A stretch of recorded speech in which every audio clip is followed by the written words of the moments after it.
Alright.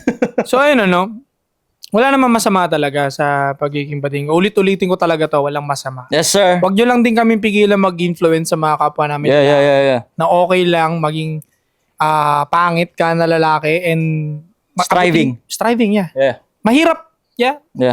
Kasi ikaw na alam ng tol, sobrang hirap. Galing si Atu talaga sa baba. Slums to slums. Striving sagad. Hmm. Ang dami ko nasaksihan kasi pre, putang ina. Kapwa ako pangit na actually hindi nga siya nag-try eh. Hindi na siya nagkaroon ng lakas ng loob mag-try. Sumubok maging malupit na pangit eh, tapos naging bading na lang eh. Pucha. Doon ako nalulungkot sa ganun. Tapos hindi lang isa yun, may mga nasaksihan ko, may mga nasaksihan akong ganun. So, yun yung sinusubukan ko ngayon na hindi para i-prevent, kumbaga bigyan ko siya ng another option kasi nga at the end of the day, wala naman tayong ibang ginagawa para sa community to. Yup. Para maka-influence, maging impact sa community, sa society. Hindi nyo alam yung laki ng sinusugal niya to dito sa part na to para isulong tong pushback ng natin. Yeah. Ng bansa natin. Kasi bansa na pinag-uusapan dito, patriotism to tol. Yeah. Sinusugal na ni Ato lahat. all internet career. Pinupulis na siya ng buong kabadingan sa Pilipinas. LGBTQ+ Promax community 256 gigabytes. Sobrang tinatadtad na si Ato ng tao. Para sa inyo to. Para sa community to. Para sa mga lihitimong classes na pangit na nag-follow sa akin, yun sa 2 million followers na yan. Nag-follow sila kasi nga, nakita nila yung movement ko, advocate sagad ng mga lihitimong classes na pangit. So, hindi ko hahayaan na isa lang ang option ng Pinoy. Bibigyan lang tayo ng option. May option kang nakita na okay lang palang maging bading. Ito may option din dito, movement ng mga lalaki okay pala medyo mahirap lang, ine-explain naman natin lagi yun. Mahirap talaga. Mahirap maging malupit na lalaki, mahirap tumagos ang lalaki, pero pinapakita namin sa'yo na posible. Ito yung mga ways, ito yung mga pwedeng method na itry mo. Tapos, ultimo tayo, nag-explore din tayo, tapos sinishare natin sa kanila once na-experience natin na nag-work. Yeah. And even naman, kahit naman maging bading ka, mahirap pa rin naman ng magiging mo. Hindi ko alam bakit kailangan mo pumunta kung sakaling nahirapan ka. Parehas naman din mahirap din talaga. Tol, mahirap din maging bading at tumagos. Sa totoo lang. Pero, unless naging bading ka, tas marami na kayong pera, may generational wealth. Generational wealth, mas madali. Yun, makapagpasuso ka agad, makakapagpa-chicks ka, magiging chicks ka agad.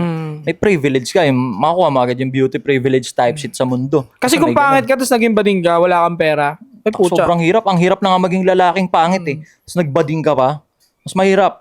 So ako, alam kong mahirap yon, hindi dahil naging bading ako, pero na-observe ko kasi mahirap na maging pangit na lalaki, tas pangit na lalaki ka, nagbading ka pa, mas mahirap. So, magiging pangit na bading ka. May tendency nun, baka mag-end up kang sablay or sumuko sa buhay. So, eto, binibigyan ka namin ng options na, lihitimong classes na pangit. Hindi na nga pangit yung term ko, di ba? Ang haba na, lihitimong class is na pangit. Na Promax pa yun dati. Oo, kasi malupit ka na pangit. Yung sa akin, may Promax. Kasi nga, ako yung supremo Kumbaga, ako yung naunguna sa movement So, pinapakita ko sa yung posible. Diba? Na pwedeng sumarap yung kinakain mo kahit pangit ka. Hindi mo kailangan sumubo ng burat. Diba? Pwedeng mag-end up na ikaw yung sinusubo. Diba? So, ikaw yung pipili ng susubo. Tangin kasi, ewan. Trip nila yan kung gusto nila sumubo ng burat. Pero tol, ang dami kong nakita. May mga nakita ako nagsi-post. Ang dami umatake sa atin ngayon.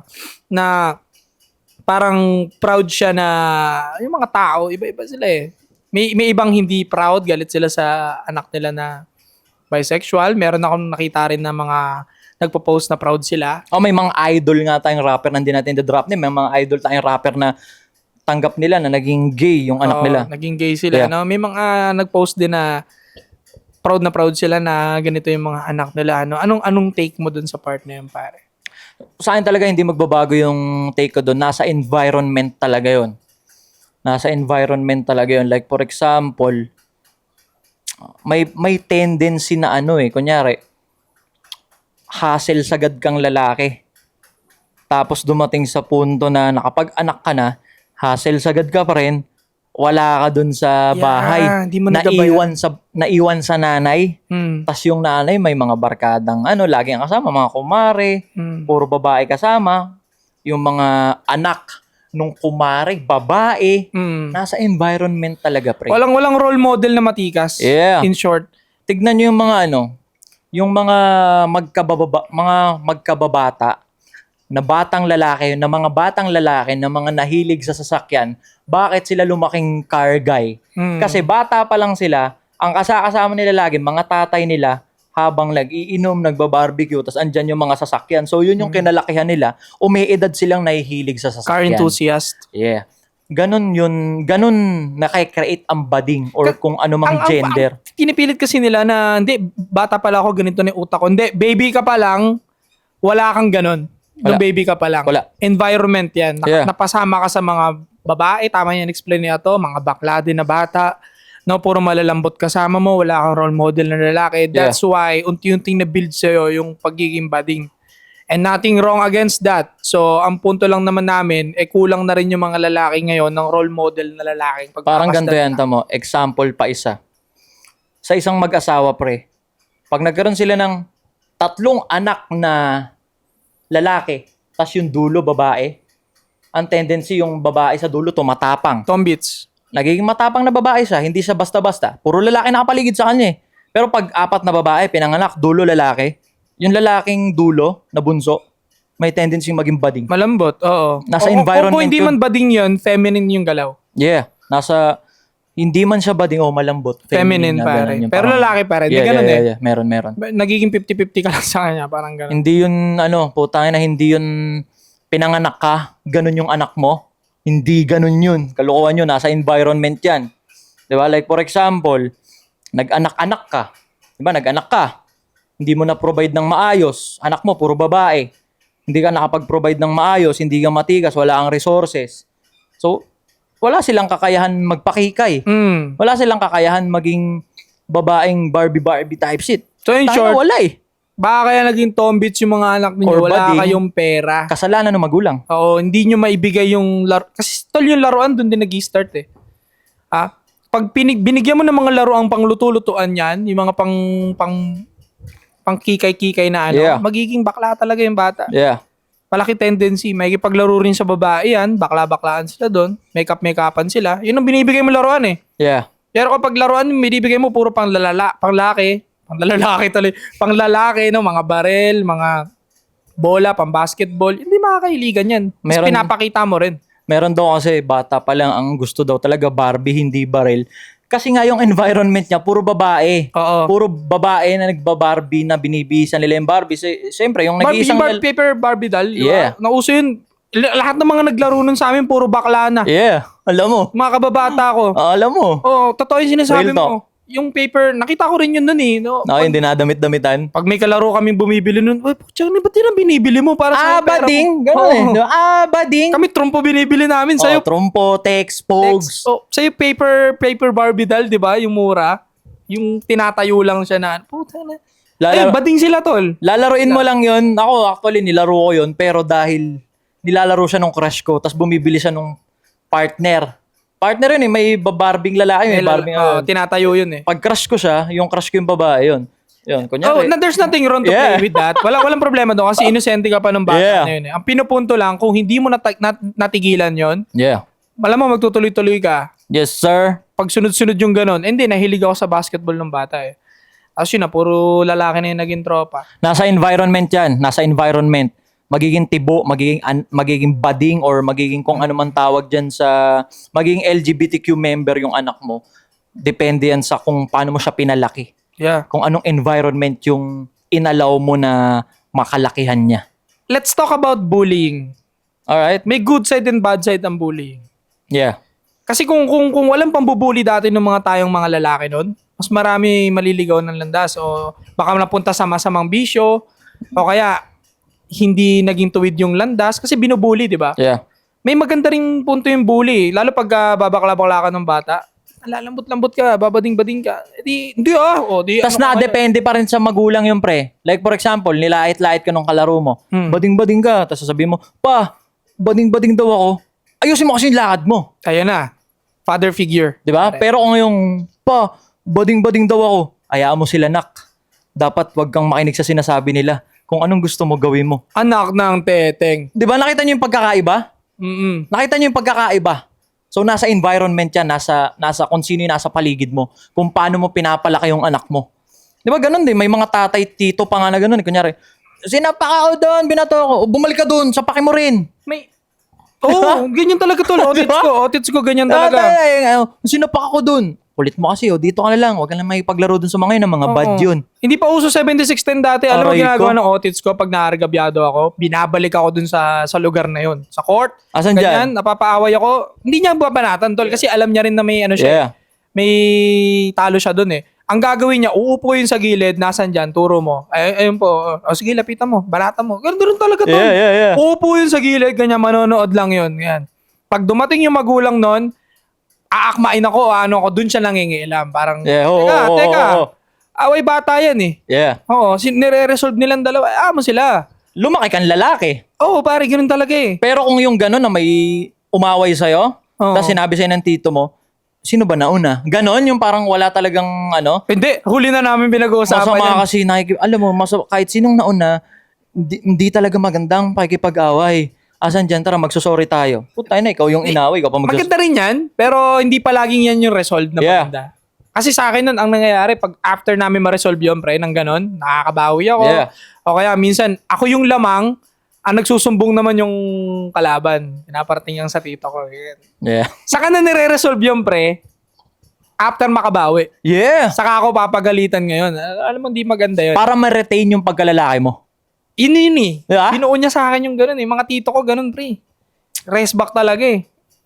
Nasa pagpapalaki yan, Kaya nga eh. environment, basta kung paano mo pinalaki yan, madaling mag-rate ng bading. Alam ng mga tito ko yan hanggang school, pre. Pag pinagtutulungan ako, naargabyado ako. Pag lamang ako, wala silang pakialam. Yeah. Pero pag pinagtulungan ako, 2, 3, yung talagang kuyog, abangan sa high school eh. Uso yan eh. Rumeresponde talaga yun, pre. Tapos manonood sa gilid yun. Asan dyan? Barata mo. O, ganun. Nandiyan lang sa gilid yan. Di nagpapakita. Ganun lang sa kalaban. Hindi ka man ako ito experience ko hindi ako ginanon yung kumbaga, banata mo, hindi. Ang ginagawa sa akin, pag kunyari, na-involve ako sa ganun, sa away-away, ako yung babanatan ng tatay ko. Babanatan niya ako. Kasi ba't ako na-involve doon? Nadumihan yung damit ko, mahirapan siya maglaba, ako yung bubugbugin niya.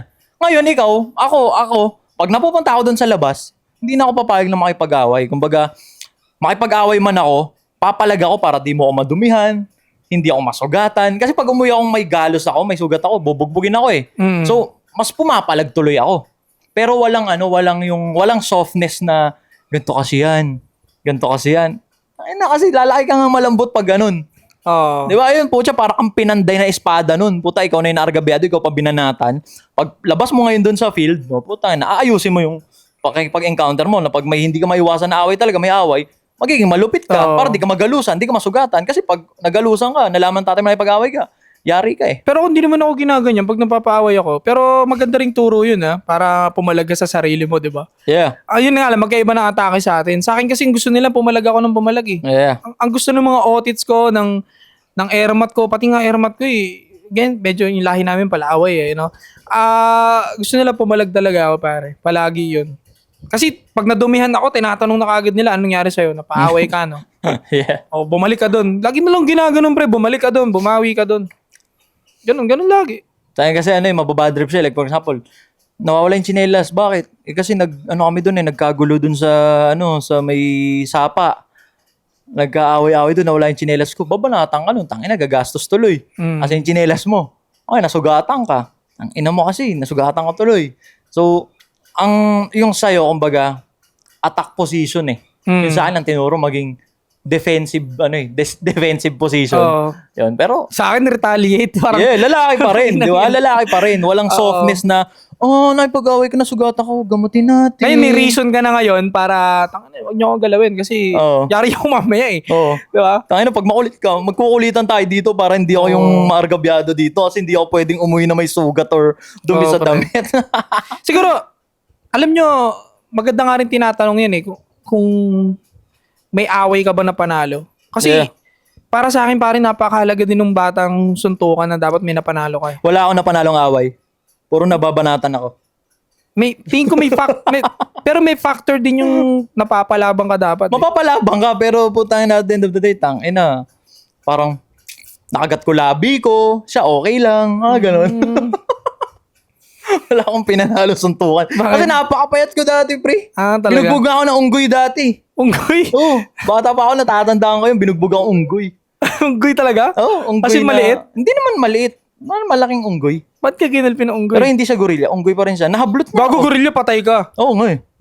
Unggoy lang. Unggoy na may kadena sa leg. Unggoy Na ano niya ako, yung nahablot niya yung buhok ko. So, imbis na hataking ko, lumapit pa ako. Iyak na ako.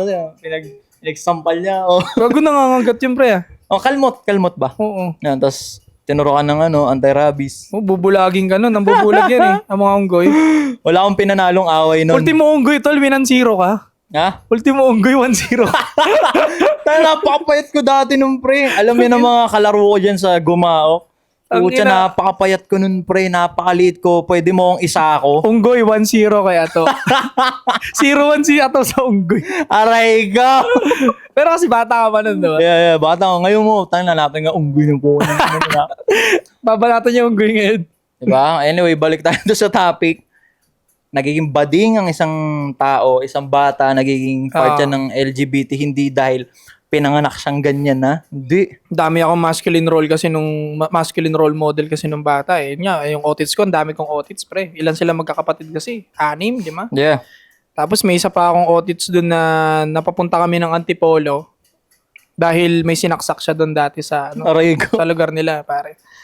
At nag 50-50, hindi naman namatay, nag 50-50. Yun din yung isa sa nag-build sa akin kung bakit palag dapat eh. Yeah. Isa na yun eh, no? Kasi sa tuwing sumasagot ako noon sa magulang ko, lalaglag ako sa balon, tol. Talagang inuhulog ako sa balon. Oo, ganun katindi. Pero kukunin din naman ako. Yeah. Ganun. Kaya, ilulub akong gano'n. Tapos grabe yung mga pananakot pag lumalaban ako sa magulang. So, ayun. Naturuan kang pumalag. Oo, pre. Dahil doon. Kasi, takot yan, puro pagpapahirap din ang ginagawa pag sakaling natatalo ko eh. Parang ganun.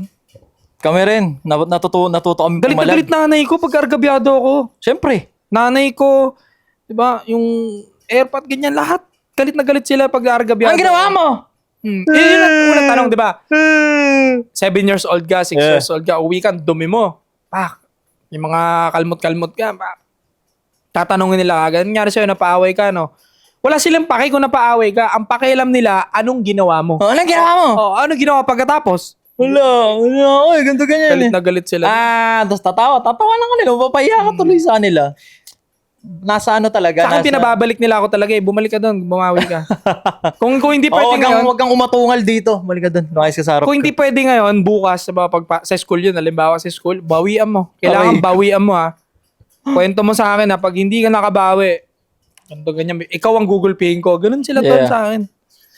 Kaya palag-palag ka ngayon talaga. No? Ngayon naging grown up ka, palag-palag ka sagad talaga. Oo, tol. Ang dami kong tinrider noon sa high school. Sa mga classmate ko dyan nakapanood. Tridor kasi ako nun pare. Pag soccer punch, yung ginagawa ko nun minsan. Kasi ang utak ko na lang noon, pag hindi ako nakabawi, yari ako sa bahay. Yeah. So, yung mga umargabyado, sinasoccer punch ko talaga. Oo, pre. Minsan, habang nagsusulat sa desk, sinasapak ko sa mukha bigla. Pero Cheap shots agad. oo, pre. Kasi ang goal ko naman, wala naman tayo sa boxing ring eh. Ang utak ko nung high school, wala naman tayo sa ring, wala namang rules dito. Ba't kita ng rules, di ba? Ang importante sa akin, who's last man standing. Yeah. Sino nakatayo, sino nakaplakda, yun ang importante sa akin. Panalo. Yeah. May hinampas din ako ng natatanggal na chair. Kaya natanggal ako nun sa high school eh. First year high school. Kung gaano ka kalalaki ngayon, kaya kung gaano ka kalalaki ngayon, kasi, yung bunga kung paano ka nung pinalaki ng bata. Oo. O kaya ngayon, kung bading ka ngayon, kasi nga, pinalaki kang bading. Di ba, real talk, pre? Oo. Real talk, pre. Siguro, ang magagamit ko lang doon, I know, ito sa mga kabataan nakikinig niya, huwag niyong gayahin yung naging pat na ganon kasi never naging maganda ang pagiging violente. Unless siguro kung kailangan mo depensahan sarili mo, gaya ni Ato na pinapahamak yung damit niya. Yari siya sa papa niya eh. Kung kailangan mo depensahan sarili mo, sige, payagan ka mag-violence. Pero yung pat na tinako nun, huwag niyong gayahin yun. Hindi maganda yung kids, okay? Yeah. Kasi retaliate yan, mamamatay ka na maaga. Parang yung ano yun, pre. Natatanda ko ba? Share ko lang mabilis. Nung elementary ako, may beam po ako dito sa kwelyo. Kasi nga, naglilibag yung kwelyuhan ko eh. So ngayon, kunyari may grade 5, grade 6, grade 4 ka. Kapag titripan yun, pag papasapasan yung ano mo. Tas nung first day, umuwi ka, ba't ang dumi nito? Eh, pinagtripan po, hinablot eh. Ba't pa pinahablot? Ba't pa pinahablot? Oh, puta na, next day, di na ako papayag na mahablot to. Tinuruan ka ni Papa mo ng accountability. Yeah, Kumbaga, hindi niya biniblame yung other people. Yeah. It's on you. yeah. Ba't pa Diba? pinahablot? Oo. Ba't dumihan? Kasalanan mo. Wala, tangin na, never nang nahablot sa akin yung bimpo ko. Puta, magpipiglasan tayo sagad dito. Mas makakalmot ko mukha mo pag di mo tinigil Kaya yung bimpo maganda ko. dun, Tol, naturuan ka niya ng accountability sa buhay. Yeah, Be sagad. accountable on what you do and what you've done, di ba? Ganun, ang galing. Sa akin naman, ang tinuro, always fight back. Kumbaga, kaya kahit anong pagsubok dumadating sa buhay ko, ilang beses na ako nag-rock bottom, pre. Fight back lang. Always Yeah. fight back lang. Bangon, ipon, bangon, ipon. Ilang Malaking negosyo part, no? na rin nalugi. Okay lang. Bangon, ipon. Yeah. Always fight back. Yeah. Kung sino kayo ngayon, ayun yung bunga ng pagpapalaki sa inyo. Upbringing, no? Hindi ka pinanganak na ganyan. Mm. Na ganyan ka na agad. Hindi. In the making ka, pre. 'Di ba? Kung gaano ka kalupit ngayon, malupit yung nagpalaki sa'yo. Halo-halo, no? Yeah. Pagpapalaki. Walang pinanganak na bading. Walang pinanganak na lalaking lalaki agad. Nasa pagpapalaki yan. Pero kung sa ibang bobo to nangyari, yung mga ganitong senaryo sa akin at sa'yo, they will gonna think victim mindset. Parang, kawawa ako nung ano. Yeah. Hindi nila alam na dahil doon sa binild kay Ato, nagkaroon siya ng malaking accountability sa sarili. Mas tumibay siya lalo. At mas nalalong pinangalagaan niya kung ano yung meron siya sa sarili niya, resources niya. Parang tinuruan siya lalo di ba? Papasok lang sa utak ng tao yon yung victim mindset. Pag lumalaki siya, na nakakita siya sa paligid niya na may mga pa-victim. Again, yun nga eh. Nakaka-impluwensya kung paano ka pinalaki. Kung ano yung environment mo. Pag lumaki ka na may nakikita ka na umiiyak lagi dyan, inapi siya, tapos, bakit umiiyak ko yan? Maririnig mo, kasi ganito yan, ganito ganyan, inapi siya eh. So, ikaw rin. So, ikaw, pag lumalaki ka, pag may ginawa sa'yo, imbis na pumalag ka, iiyak mo na lang, tapos share ka na lang. Bata pa lang ako, pre. Nasampal na ako ng katotohanan na na maglungkot-lungkutan ka, mag-victim mindset ka. Anong meron? Tapos, ano yan? Tsaka nung bata ka pa lang, pre, hindi ka bati nung mga kalaro mo pag iyakin ka. Kaya Kaya natin isali yan, iyakin naman yan eh. Kaya ang ganda ng bully talaga, Tol. Yung Yeah. bullying. May maganda ring nagagawa ang bullying. Huwag natin isali yan, iyakin yan eh. Bading ata yan eh. Pangasar nga dati yun. Sumbongero ka? Oh, sumbongero yun eh. Huwag na isali yan. Wala Sige. kang kaibigan. Yeah. Agawan base, hindi kayo sasali kasi medyo tulakan yun eh. Pag nagsumbong ka, umiyak ka, huwag na natin isali yan sa susunod ha. HL ka kasi. Ano ba to? Yung batuan bola? Oo. O pag tinamaan ka sa mukha, huwag na isasali sa susunod yan. Iyakin, tas sumbongero. Oo. 'Di ba? Pero kung lumaki ka sa mga Barbie-Barbian sagad, yung mga anak ng kumari ng nanay mo, puro babae, lalaki ka talagang malambot. Yeah. 'Di ba? Pero pag lumaki ka sa puro lalaki, medyo rugged yung nangyayari. Tol, isa nga yan sa reason tingin ko kung ba't mas maraming mga ibang gender ngayon eh. Dahil hindi na iPad sila, kid. hindi na sila nabubuli gaya nung, dati may community pa tayo mga kids. Yeah. Na kapag loser ka, iyakin ka, puta, di ka namin tutropahin. Gagi legit yun. May group, may faction dati. Oh, may grupo-grupo pa Yeah, yan. yeah. May best friend ka pa. Oo, Tatlo tas kayo, apat May kayo. faction talaga ng mga babae nun dati pa. Tapos may faction grupo. kayo, di ba? Nagsusulatan pa nga kayo eh. Aasa rin ka nga pag nakipaglaro ka sa mga babae. Oo. Diba, napadaan kami. Ay, buto ko nun yung ato. Yeah. Ano mo, Justin? Bakla ka. Oo, kasama niya ka. sila nagti-10-20 doon, tapos andun siya sa gilid. Di ba? Dapat, yung faction ng mga, yung grupo ng mga babae, tapos kayo grupo yan, mag-ano lang kayo, crush ka daw na ito. Mga ganun-ganun lang. Pero pag nakita kang mag-isa doon, hindi chick boy tingin sa'yo, bading ka. Bading ka. Tapos nagte-10-20 ka rin. Yeah, nasa environment, nasa kinalakihan yan. Hindi yan pinanganak na ganun ka. Maganda rin ang bullying as a kid, no? Pero may pangit din siyang side. Ako, sinasabi ko, hindi both maganda yun, ha? May pangit at good thing ang bullying. Kasi sa lalaki, kapag ikaw nabubully ka at na-take mo siya as positive, magiging strong ka paglaki. Nakadepende na naman yan, pre, sa magulang. Like, for example, nasa battlefield tayo lahat, magkakalaro tayo. Parehas tayong nabully. Yung magulang mo, nung nalaman nilang nabully ka, tinuruan ka nila ng mga method para i-absorb mo siya ng tama, para magamit mo siya ng tama kung paano. 'Di ba? Versus sa, kunyari, yung parents ko, nabully ako, tas hindi nila alam paano i-handle, sobrang soft sagad, magkaiba tayo ng magiging outcome. So, nakadepende talaga sa magulang. upbringing ng magulang. Yeah. Tama yun, tama. Anyway, cut. Pang inatingin ko naman